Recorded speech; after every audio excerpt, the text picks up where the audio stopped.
kalau kemarin jadi ke Eropa, rencananya mungkin kita balik ke New Zealand atau ke Jepang lagi, karena anak-anak juga suka banget ke Jepang. Cuma ya belum bisa direalisasikan karena situasinya menurut kita mungkin kalau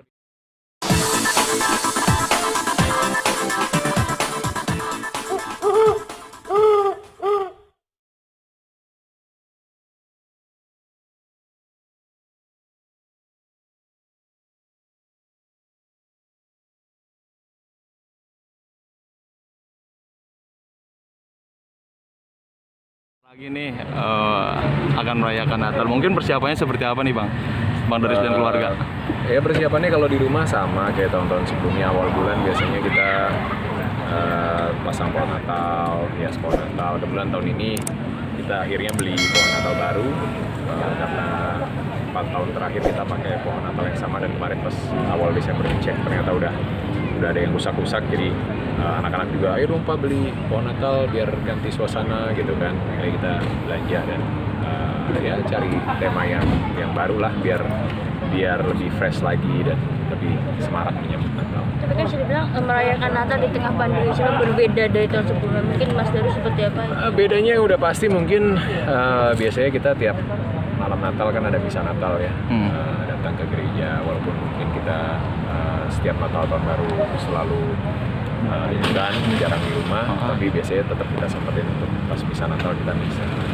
Nih kita berada gitu kan. Tahun ini mungkin misalnya misa online, jadi suasananya juga beda gitu, khususnya beda kalau kita doa di rumah dan di gereja gitu, walaupun maknanya tetap sama. Lebih ke sana sih, dan ya mungkin momen liburannya jadi beda ya. Kita masih worry kalau harus ngajak anak-anak naik pesawat berjam-jam di dalam pesawat, di dalam kabin, walaupun udah dilengkapi dengan fasilitas filter yang khusus dan lain-lain buat virus, tapi tetaplah khawatir, itu nggak bisa dipungkiri gitu kan. Tetap pengen jangan sampai gara-gara kita berlibur terus malah anak-anak kenapa gitu kan. Jadi lagi cari tempat destinasi yang mungkin lebih aman dan mungkin lebih main ke alam tapi juga nggak terlalu rame. Anak-anak bisa tetap enjoy, bisa fun kayak kemarin minggu lalu kita camping 2 malam gitu. Cuma memang belum dapat, masih diskusi terus sama Dona. Tapi memang biasanya tiap tahun emang merencanakan untuk liburan selalu gitu Bang ya? Iya, biasanya memang setahun 2 kali lah momen liburan sama anak-anak, karena itu momen dimana anak-anak libur sekolahnya lumayan panjang. Mereka liburnya kan cuma kenaikan sama libur akhir tahun, bisa 10 hari sampai 2 minggu lah kita jalan-jalan, liburan, kita refreshing, quality time, benar-benar ngikutin perkembangan mereka dan 24 jam non-stop sama-sama mereka. Kalau udah hari-hari biasa kan anak-anak sekolah, papa mamanya juga sibuk, kadang belum tentu ketemu seharian, kadang cuma ketemu sebentar, jadi waktunya terbatas ya. Setahun 2 kali itulah kita benar-benar sama-sama luangin waktu, dan destinasinya bisa kemana aja gitu. Biasanya kita ngobrol juga sama anak-anak, mereka lagi pengen kemana, lagi tempat favorit yang mereka pengen datang ini. Tahun ini kemana mungkin? Tahun ini belum tahu, tadi saya bilang kan tahun ini belum tahu karena udah kemarin harusnya liburan tengah tahun kemarin harusnya ke Eropa. Tahun ini sih kalau kemarin jadi ke Eropa, rencananya mungkin kita balik ke New Zealand atau ke Jepang lagi, karena anak-anak juga suka banget ke Jepang.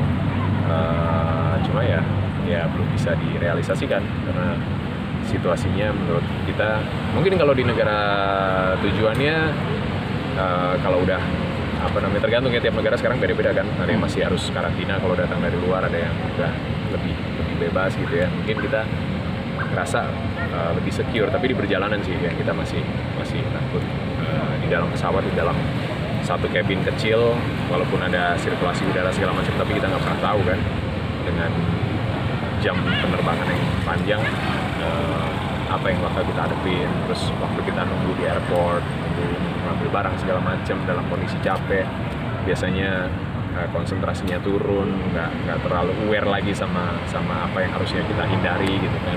Itu yang kita antisipasi sih. Jadi kalau liburan sekarang mungkin kita lebih pilih bisa pakai kendaraan pribadi, jaraknya juga nggak terlalu jauh, jadi kita nggak perlu sering-sering berhenti segala macam. Sampai di tempat tujuan kita lebih di tempat terbuka gitu. Jadi pilihan kayak gitulah yang mungkin sekarang lagi kita coba cari tempat-tempatnya di mana aja, karena banyak tempat berlibur juga destinasi udah pada penuh buat Natal tahun baru.